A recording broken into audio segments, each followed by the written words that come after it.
Web serials இனி டிவிக்கு முன்பே சன் நெக்ஸ்ட் ஆப்ல ஜாலியா எல்லாருக்கும் முன்னாடியே பாருங்க. இப்பவே சன் நெக்ஸ்ட் ஆப்பை டவுன்லோட் பண்ணி சப்ஸ்கிரைப் பண்ணுங்க.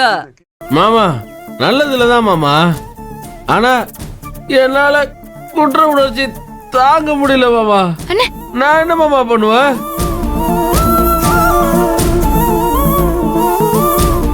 ஏங்க, உங்க மேல உயிரே வச்சிருக்கீங்க. ஆனா நீங்க என்ன பத்தி கொஞ்சம் கூட கவலைப்படாம குடிச்சிட்டு வந்து இப்படி கலாட்டா பண்ணிக்கிட்டு இருக்கீங்க. எல்லாரும் என்ன பத்தி என்னங்க நினைப்பாங்க? சந்தோஷமா பொங்கல் கொண்டாட வேண்டிய இந்த நேரத்துல என்ன இப்படி எல்லாரும் முன்னாடியும் தலை குனிஞ்சு நிக்க வச்சிட்டீங்களே. முதல்ல வீட்டுக்குள்ள வாங்க. நான் வர மாட்டேன். வாங்க. நான் வரல. சத்யா வாங்கன்னு சொல்றேன். சத்யா, அண்ணி. விடுங்கறேன். ஐயே, என்ன இந்த பையன் இப்படி பண்ணிட்டு இருக்கான்?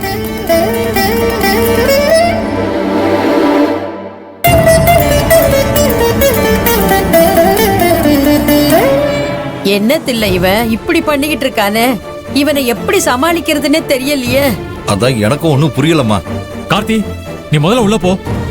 தேவையில்லாம பிரச்சனை பண்ணிட்டு சாமி கும்பிடுறவங்களுக்கு இடைஞ்சல் பண்ணாத. இல்லண்ணா, நான் யாருக்குமே இடைஞ்சல் பண்ண மாட்டேண்ணா. அப்புறம் நான் பேசினதெல்லாம் நீ மறந்துடுண்ண.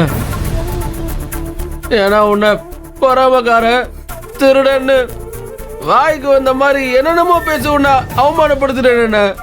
பாவின, நான் பாவி. ஐயோ ஐயோ கடவுளே, கூட பிறந்த அண்ணனே சந்தேகப்பட்டனே. மன்னிச்சிருங்க அண்ணா, என்ன மன்னிச்சிருண்ணா. டேய், இப்ப எதுக்கு நீ தேவையில்லாம் பேசிட்டு இருக்க? உன்னதான் உள்ள போக சொன்னல. அண்ணா, உன்னோட மனசு இங்க இருக்க யாருக்குமே வராதுண்ணா. அண்ணா, உண்மையிலே சக்கரை பொங்கல் நீதான்.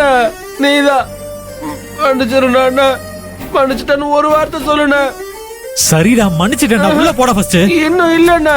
அண்ணா இல்லண்ணா, என்ன நீ உண்மையிலே மன்னிக்கலன்னு எனக்கு தெரியும்ண்ணா. இப்ப நீங்க வர போறீங்களா இல்லையா? யாரு? சத்யா, நீ கோவப்படாத சொல்லும். ஐ லவ் யூ சொல்லும். ஐ லவ் யூ சொல்லும்.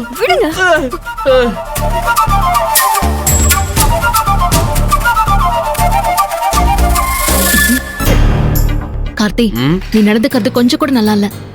முதல்ல ஒரு ரூமுக்கு போ. அண்ணே, ஆதிராணி, நான் உங்ககிட்டயும் மன்னிப்பு கேக்குறேன். உங்க நல்ல மனசு புரிஞ்சுக்காம உங்களை ரொம்ப கஷ்டப்படுத்திட்டேன். என்ன நீங்களும் மன்னிச்சிருங்க. நான் சொல்லுனேன், ஐம் சாரி. ஏமா, உங்க வீட்டுல பொங்கல் ஃபங்க்ஷனுக்கு கலந்துக்கலான்னு வந்தா இந்த குடிகாரனை வச்சு ஆட்டம் போடுறீங்களா? உங்க வீட்டுக்கு வந்ததே தப்பு. வாங்க எல்லாரும் போலாம். எங்க போறீங்க? யாரு குடிகார பையன்? அந்த பொம்பளை என்ன பெரிய எவ்வளோப்பா? அவங்கள சும்மா விட மாட்டேப்பா. சொன்னா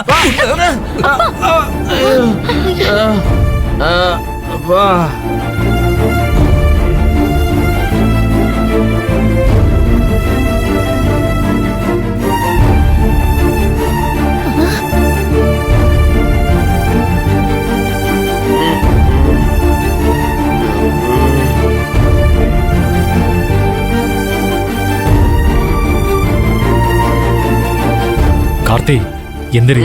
சொன்னா கேளு. சும்மா விட மாட்டேன்.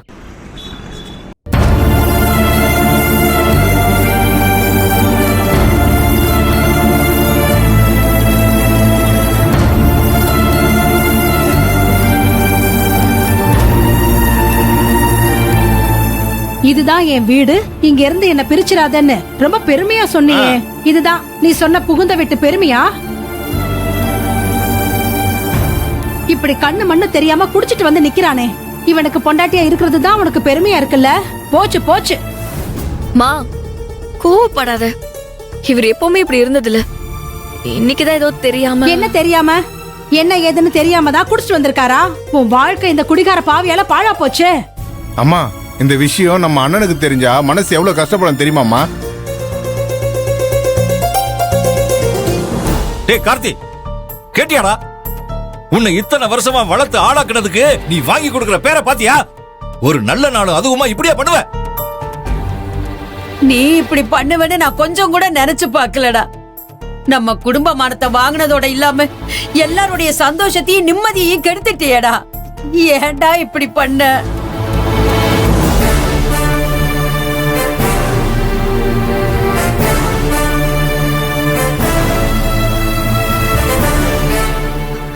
யாரும் தப்பா எடுத்துக்காதீங்க. இவரு சார்பா நான் உங்க எல்லார்கிட்டயும் மன்னிப்பு கேட்டுக்கிறேன். அண்ணி, நீங்க ஏன் மன்னிப்பு கேக்குறீங்க? நீங்க என்ன தப்பு பண்ணீங்க? சின்ன சத்யானிக்காகவாது குடிக்காம இருந்திருக்கலாம்ல. இப்படி பண்ணிட்டீங்க.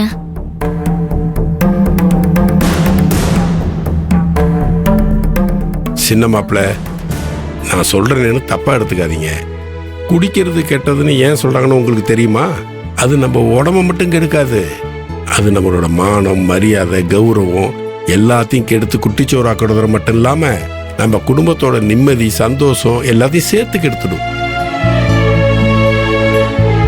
அந்த கர்மாந்தரத்தை இனிமே தொடாதீங்க மாப்பிள்ள.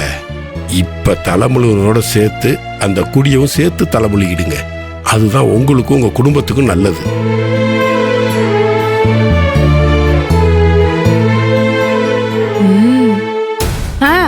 நல்ல புத்தியில உரைக்கிற மாதிரி சொல்லுங்க. அப்பவாவது இந்த மனுஷ ஜென்மம் திருந்துதான்னு பாப்போம். அம்மா, என் புருஷன் குடிச்சிட்டு வந்தது தப்புதான். அதுக்காக நீ உஷ்டத்துக்கு மரியாதை இல்லாம பேசிட்டு இருக்காத. இது ஏன் பிரச்சனை, நான் பாத்துக்கிறேன். உனக்கு பிடிக்கலன்னா நீ கிளம்பி போய்கிட்டே இரு. அப்படிலாம் சொல்லாத சத்யா. சம்பந்தி அம்மா பேசுனதுல எந்த தப்பு இல்லம்மா. இவன் பண்ணிட்டு வந்திருக்கிற காரியம் அப்படி.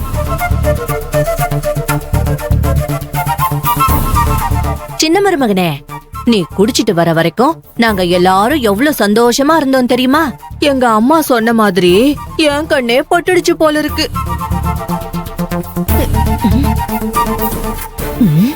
இந்த தாய்க்கழுவி இப்பவும் நம்மளதான் முறைக்குது. என்ன பண்ணாலும் நம்மள நம்பவே மாட்டேங்குதே. டேய், உன்கிட்ட எதுவும் பேசக்கூடாதுதான் நானும் பாக்குறேன். ஆனா முடியலடா. உன்னோட இந்த குடியால நீயும் சரி, நம்ம குடும்பமும் சரி எவ்வளவு அவமானப்பட்டுச்சு பாத்தியா? இன்னைக்கு நடந்த எல்லா பிரச்சனைக்கும் பிள்ளையார் சொல்லி போட்டதே உன்னோட குடிதான். அப்படி இருக்கும்போது உனக்கு எப்ப குடிக்க மனசு வருது? சொல்றா. ஏங்க இருங்க, இனிமே கார்த்திக் குடிக்க மாட்டாங்க. நீ சும்மா அவனுக்கு சப்போர்ட் பண்ணிட்டு இருக்காத. சும்மால சப்போர்ட் பண்ணல, நம்பிக்கையா தான் சொல்றேன். என்ன கார்த்தி, இனிமே குடிக்க மாட்டல்ல? அண்ணே, நான் இப்ப கூட குடிக்கணும்னு நினைக்கல அண்ணே. கடைக்கு போனேன், போற வழியில ஒருத்தர் என்ன பார்த்து தெரிஞ்சவ மாதிரி பேசி என்ன கட்டாயப்படுத்தி கூட்டு போயிட்டான் அண்ணே. இல்லனா சத்தியமா நான் குடிச்சிருக்க மாட்டேன். என்ன மன்னிச்சிருங்க அண்ணே. எல்லாரும் மாமா மன்னிச்சிருங்க மாமா. எல்லாருமே என்ன மன்னிச்சிருங்க.